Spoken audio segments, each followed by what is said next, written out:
हिंद। आप सभी का स्वागत है आपके YouTube चैनल लक्ष्य तक पर। सीटेट की स्पेशल क्लास में आज हम आपके लिए आज कराने वाले हैं एसएसटी पेडागोजी। जी हाँ दोस्तों, पेपर 2 जितने भी लोग एसएसटी देने वाले हैं इस बार, उनके लिए एक महत्वपूर्ण क्लास लेकर आए हैं। ये क्लास देखिए, उसके बाद आप खुद निर्णय कर लेंगे कि इस प्रकार की अगर आपको तैयारी कराई जाएगी तो आपकी तैयारी किस स्तर पर जाएगी। ठीक है, चलिए एनसीईआरटी के प्रश्न होंगे और नए प्रश्न भी होंगे, प्लस प्रीवियस ईयर भी होने वाला है। मतलब हमारा वही पुराना सिद्धांत है कि सभी को कंबाइंड लेकर चलेंगे, एक भी प्रश्न छूटने ना पाए। परीक्षा वाले प्रश्न होंगे। चलिए क्लास को स्टार्ट करते हैं। पहले प्रश्न को देखिए और आप खुद जान जाएंगे कि हमारे चैनल पर आपको किस प्रकार की तैयारी कराई जाएगी। थोड़ा सा टफ लगता है एसएसटी पेडागोजी, क्योंकि इससे नंबर ज़्यादा उठता नहीं है। ठीक है, तो चलिए क्लास को स्टार्ट करते हैं और पहले प्रश्न को देखते हैं। प्रश्न थोड़ा सा बड़ा है, आप लोग आराम से पढ़िएगा। चलिए, पहला प्रश्न होगा हमारा, सामाजिक विज्ञान के बारे में निम्नलिखित में से कौन सा कथन गलत है। यहाँ पर गलत है, ये इसको टिक करिए। मैं पहले ही बता चुका हूँ कि जहाँ पर सही है, नहीं है, गलत है, सही है, इन सभी को अंतिम में क्लिक करिए, मतलब गोला जरूर कर लीजिए ताकि आपको अंतिम समय में याद रहे। ठीक है, चलिए, कहा गया है कि सामाजिक विज्ञान के बारे में निम्नलिखित में से कौन सा कथन गलत है। ए ऑप्शन देखते हैं। ए ऑप्शन में कहा गया है, सामाजिक विज्ञान स्वतंत्रता, विविधता के प्रति सम्मान आदि जैसे मानवीय मूल्यों का निर्माण एवं विस्तार करता है। बी ऑप्शन है हमारा, सामाजिक विज्ञान मनुष्य से संबंध है, इसलिए उनकी खोज की प्रकृति वैज्ञानिक नहीं है। सी ऑप्शन होगा हमारा, सामाजिक विज्ञान विश्लेषणात्मक और सृजनात्मक सोच के लिए नींव रखता है। और डी ऑप्शन होगा हमारा, सामाजिक विज्ञान में ऐतिहासिक, भौगोलिक, आर्थिक और राजनीतिक आयाम से लेकर समाज के विविध सरोकार शामिल होते हैं।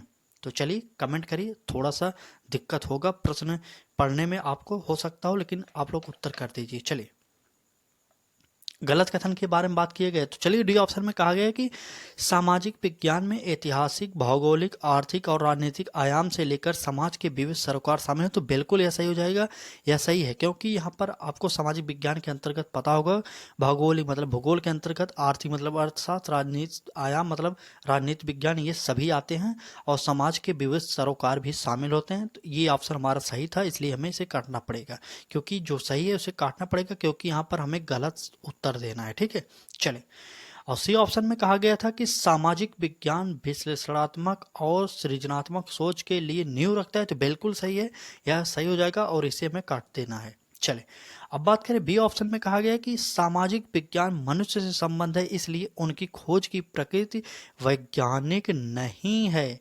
जी हाँ दोस्तों, यही हमारा गलत होगा और जो गलत होगा वही हमारा सही हो जाएगा। तो यह बी ऑप्शन हमारा सही हो जाएगा। इस प्रश्न का उत्तर जो हमारा सही होने वाला है बी ऑप्शन, क्योंकि बी ऑप्शन ही निगेटिव पाया गया है यहाँ पर, और बी ऑप्शन हमारा सही हो जाएगा क्योंकि यहाँ पर हमें गलत उत्तर को चुनना था।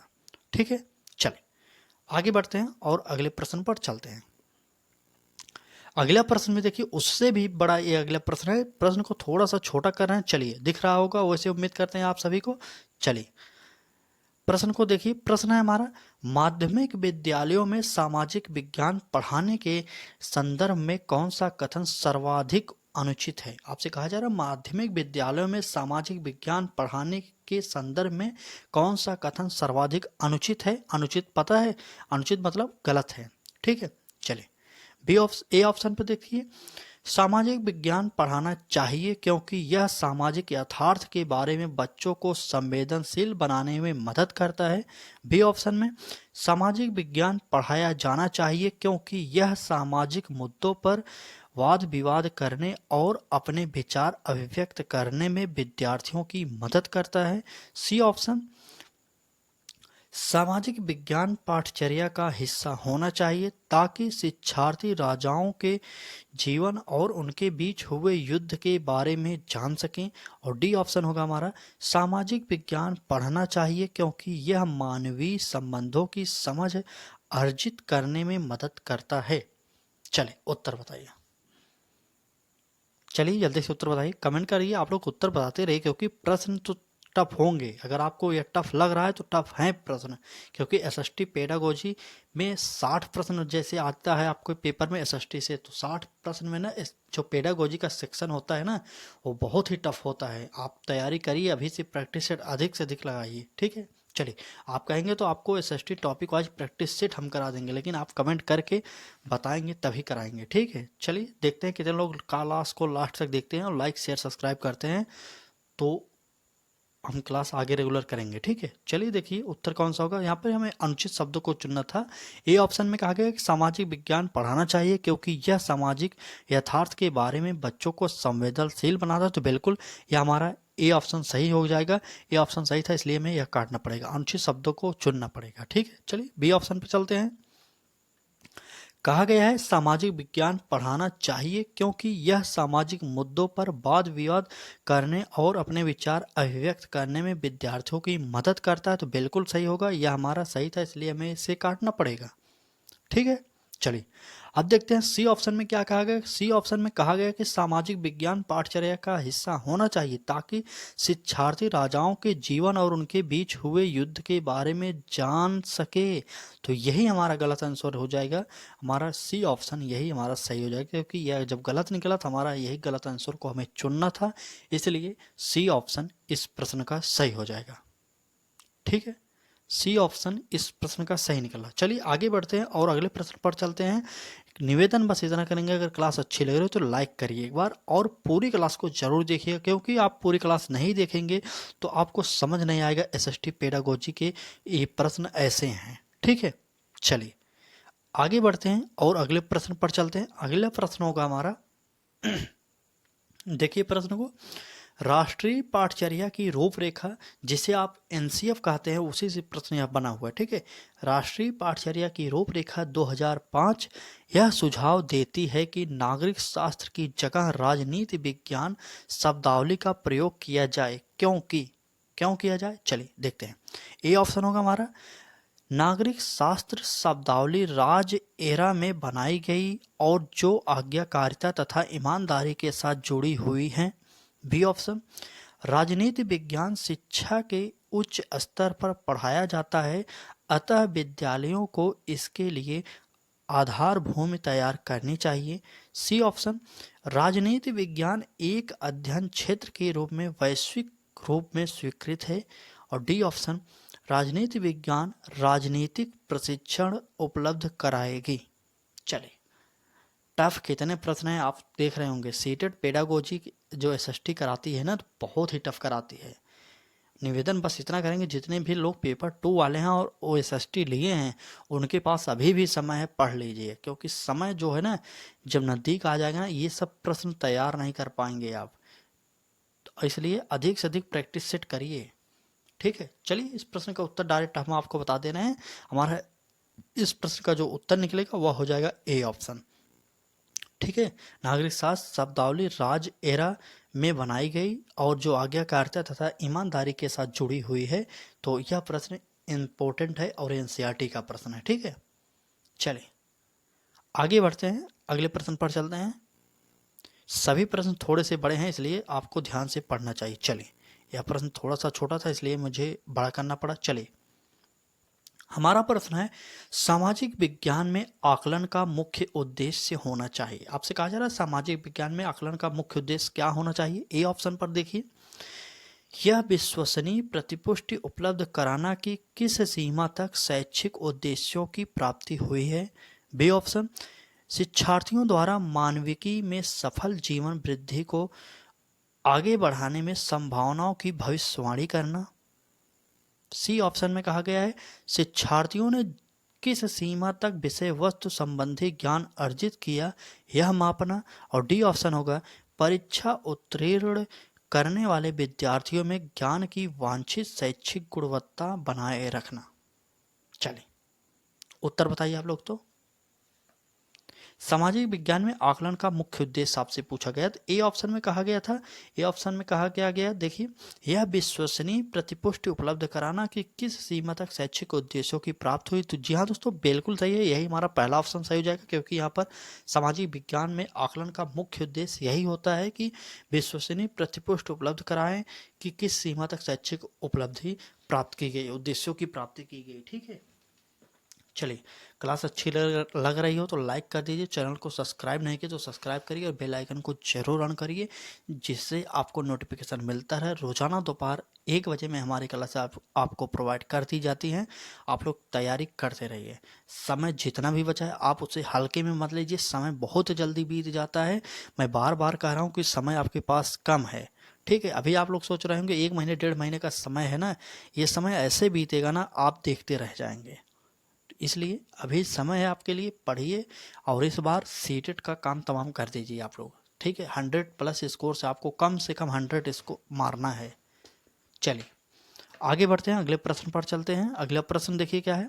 अगला प्रश्न हमारा है, शिक्षा बिना बोझ के यह अनुशासित करता है कि सामाजिक विज्ञानों में अधिगम को क्या होगा। ए ऑप्शन पर देखिए, महत्वपूर्ण सूचनाओं के संधारण करने में सहायता करनी चाहिए। बी ऑप्शन पे कहा गया है, सामाजिक राजनीतिक वास्तविकताओं का विश्लेषण करने हेतु संकल्पनाओं और योग्यताओं के विकास को बढ़ावा देना चाहिए। सी ऑप्शन, व्यवसायों के लिए प्रासंगिक कुशलताओं का विकास करना चाहिए। और डी ऑप्शन में कहा गया, विकासात्मक मुद्दों को उद्घाटित करने के लिए ज्ञान मीमांस रूपरेखा लगातार अनुपालन करनी चाहिए। चलिए उत्तर बताइए आप लोग। चलिए देखिए उत्तर बताइए। शिक्षा बिना बोझ के 1993 में आए थे, आपको पता होगा। इसके जो समिति के अध्यक्ष थे यशपाल थे। ठीक, चलिए उत्तर बताइए। महत्वपूर्ण सूचनाओं के संधारण करने में सहायता करनी चाहिए, तो बिल्कुल नहीं, ये हमारा गलत हो जाएगा। और बात करें बी ऑप्शन में, सामाजिक राजनीतिक वास्तविकताओं का विश्लेषण करने हेतु संकल्पनाओं और योग्यताओं के विकास को बढ़ावा देना चाहिए, तो जी हाँ दोस्तों, यही हमारा बी ऑप्शन सही हो जाएगा, क्योंकि यह हमारा शिक्षा बिना बोझ के जो अनुशासित करता है यही हमारा करेगा। ठीक, चलिए आगे बढ़ें। चलिए आगे बढ़ते हैं और अगले प्रश्न पर चलते हैं। जितने भी पेपर 2 के भाई मेरे जुड़े हैं या बहन मेरी जुड़ी हैं, वो कमेंट करके जरूर बताएं कितने लोग हैं जो पेपर 2 की इस बार तैयारी कर रहे हैं हमारे साथ।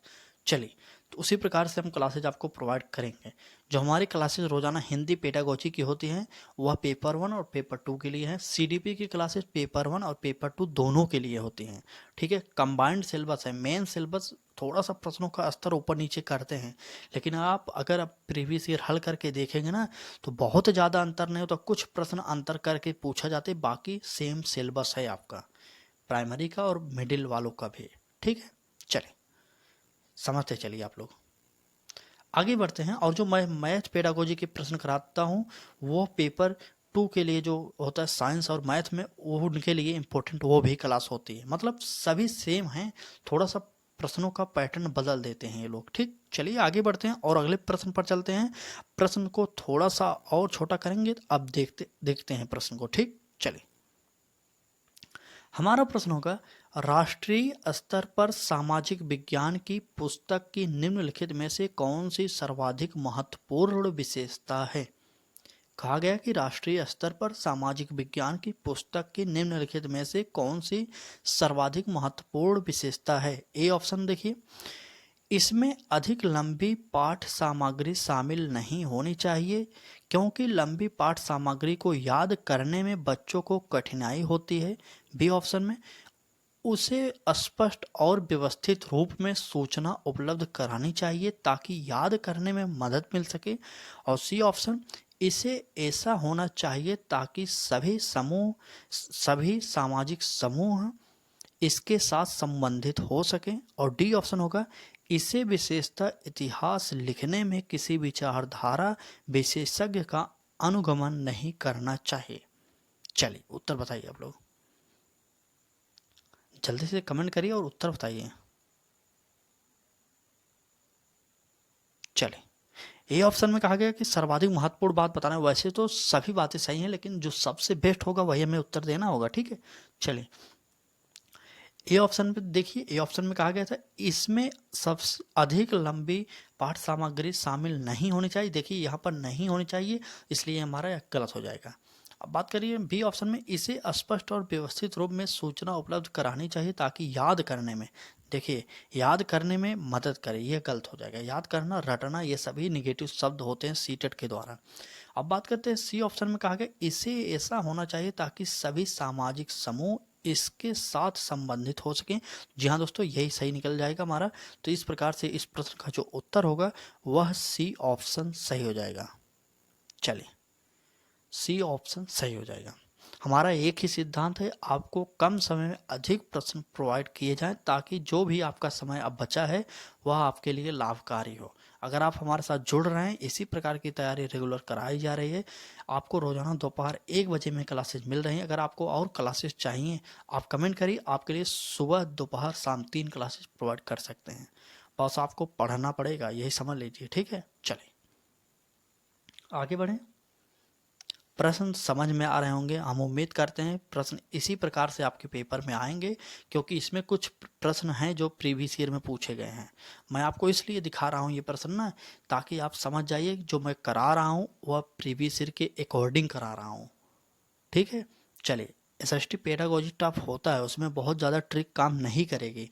मैं बता रहा हूँ आपको क्योंकि मैंने भी कभी सीटेट दिया था, ठीक है, पता है।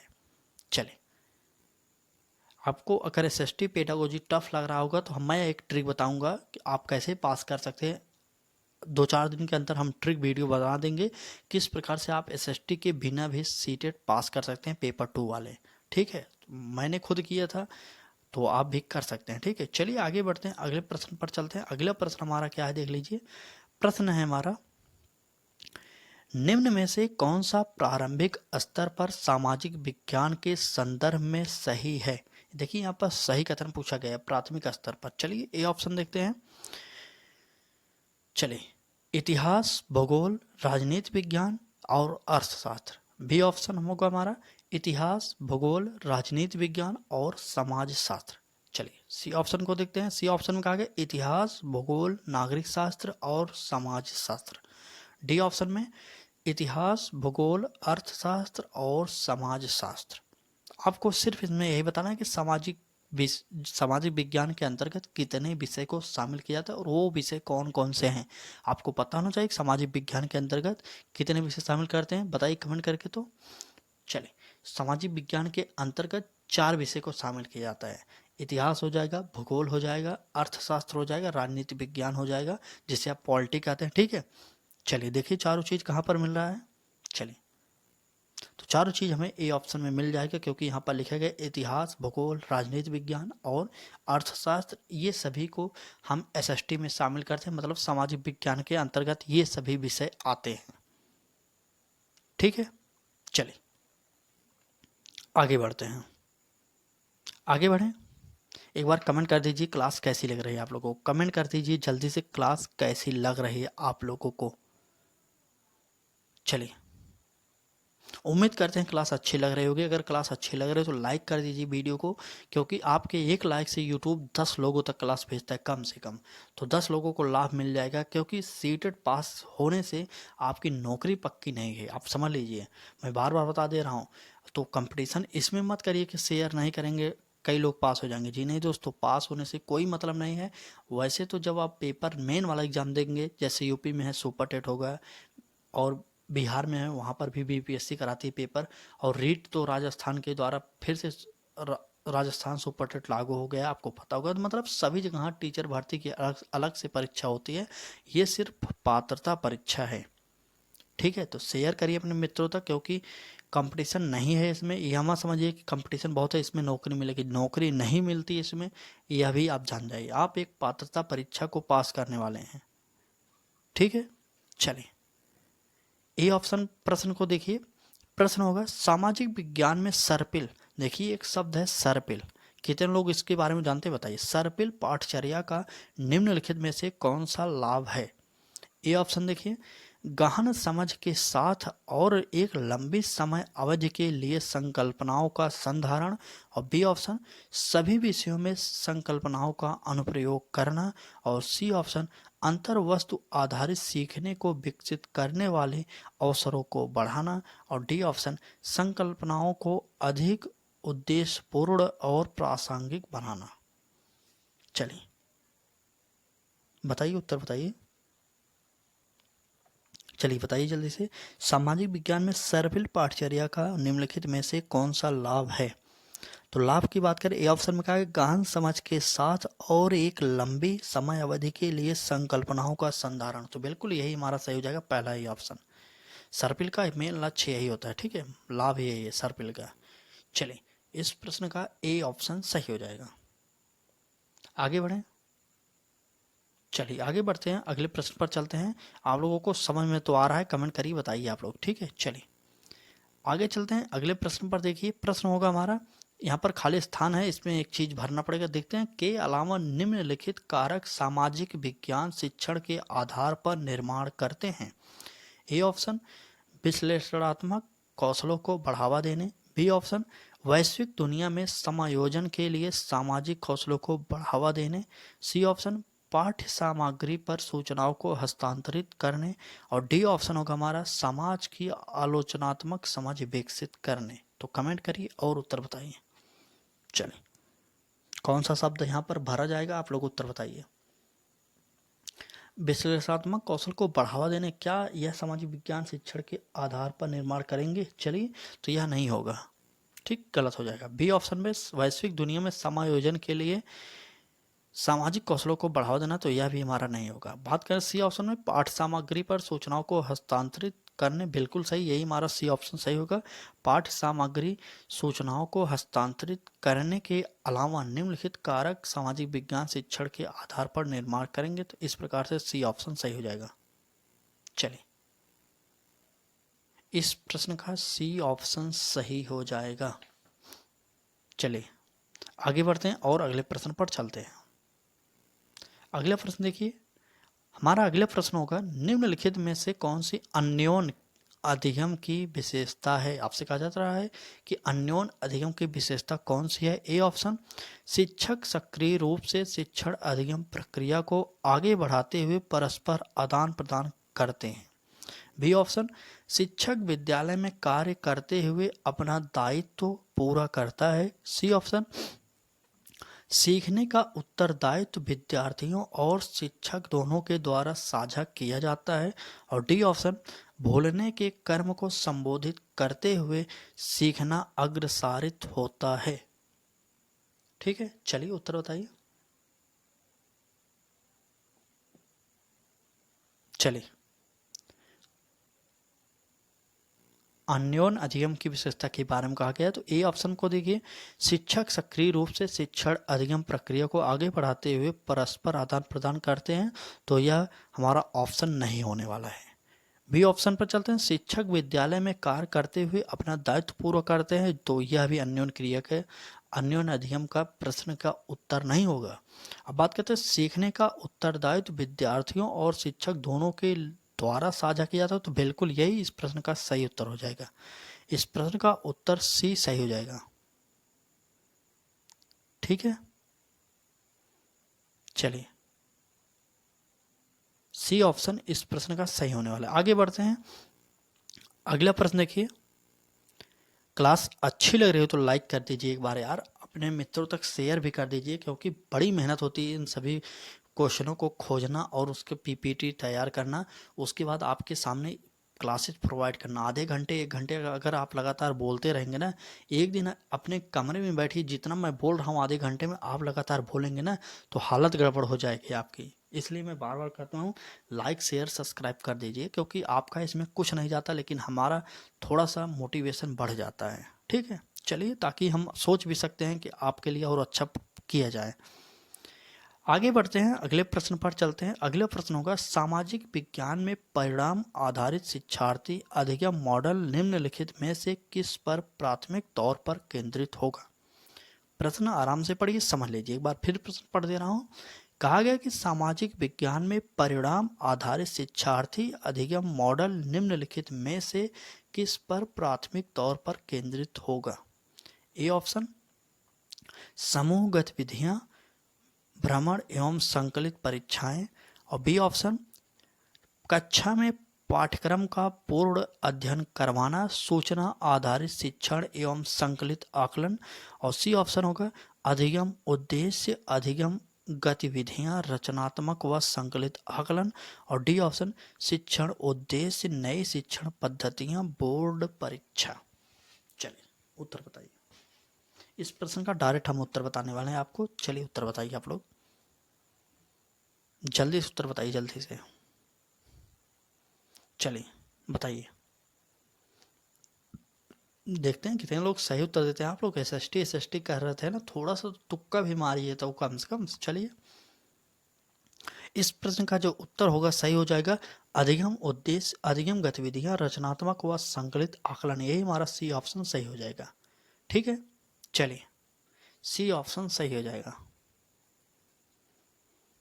चलिए सी ऑप्शन सही हो जाएगा इस प्रश्न का। आज की क्लास आपको कैसी लगी कमेंट करके जरूर बताना। अगर आप भी सीटेट फ्री में तैयारी करना चाहते हैं, सीटेट की पूरी तैयारी वो भी फ्री में, तो आप जुड़िए हमारे साथ लक्ष्य तक से, क्योंकि एक ही चैनल लक्ष्य तक है जो आपके लक्ष्य में पहुंचाने में पूरा सहयोग आपका करेगा। बस चैनल को सब्सक्राइब करिए और घंटी को जो बगल में है उसको प्रेस करके ऑल पर क्लिक कर दीजिए, आपके पास नोटिफिकेशन पहुंचता रहेगा। तो चलिए दोस्तों, आज की क्लास कैसी लगी आपको बताना जरूर, ताकि हमें पता चल जाए कि हमें एसएसटी कंटिन्यू करनी है कि यहीं पर रोक देनी है। वैसे तो हमारी क्लासेस 2-4 क्लासेस तो पक्का आएंगी, एक मैराथन तो आएगा ही। आप बताएं या ना बताएं, एक महामैराथन लाएंगे। जितने लोगों को यह क्लास जमेगी होगी, अच्छी लगी होगी, उनको हम इतना ही कहेंगे कि बस आप हमारे साथ जुड़ जाइए। अंतिम मैराथन जो होगी उस मैराथन को देख लीजिएगा। बाकी आप कुछ भी पढ़िए, उससे हमें कुछ मतलब नहीं। ठीक है, जितना मैं पढ़ा रहा हूँ उतना आप पढ़िए ज़रूर, क्योंकि इम्पोर्टेंट जो प्रश्न है वही मैं करा रहा हूँ। ठीक है, चलिए दोस्तों, उम्मीद करते हैं आज की क्लास आपको अच्छी लगी। क्लास अच्छी लगी तो लाइक कर दीजिए, चैनल को सब्सक्राइब नहीं किए कर लीजिए, क्योंकि सीटेट फ्री में तैयारी यहीं पर कराई जाएगी। तो आज की क्लास के लिए धन्यवाद। कल फिर मिलेंगे एक नए टॉपिक के साथ, एक नए सब्जेक्ट के साथ। तब तक के लिए धन्यवाद।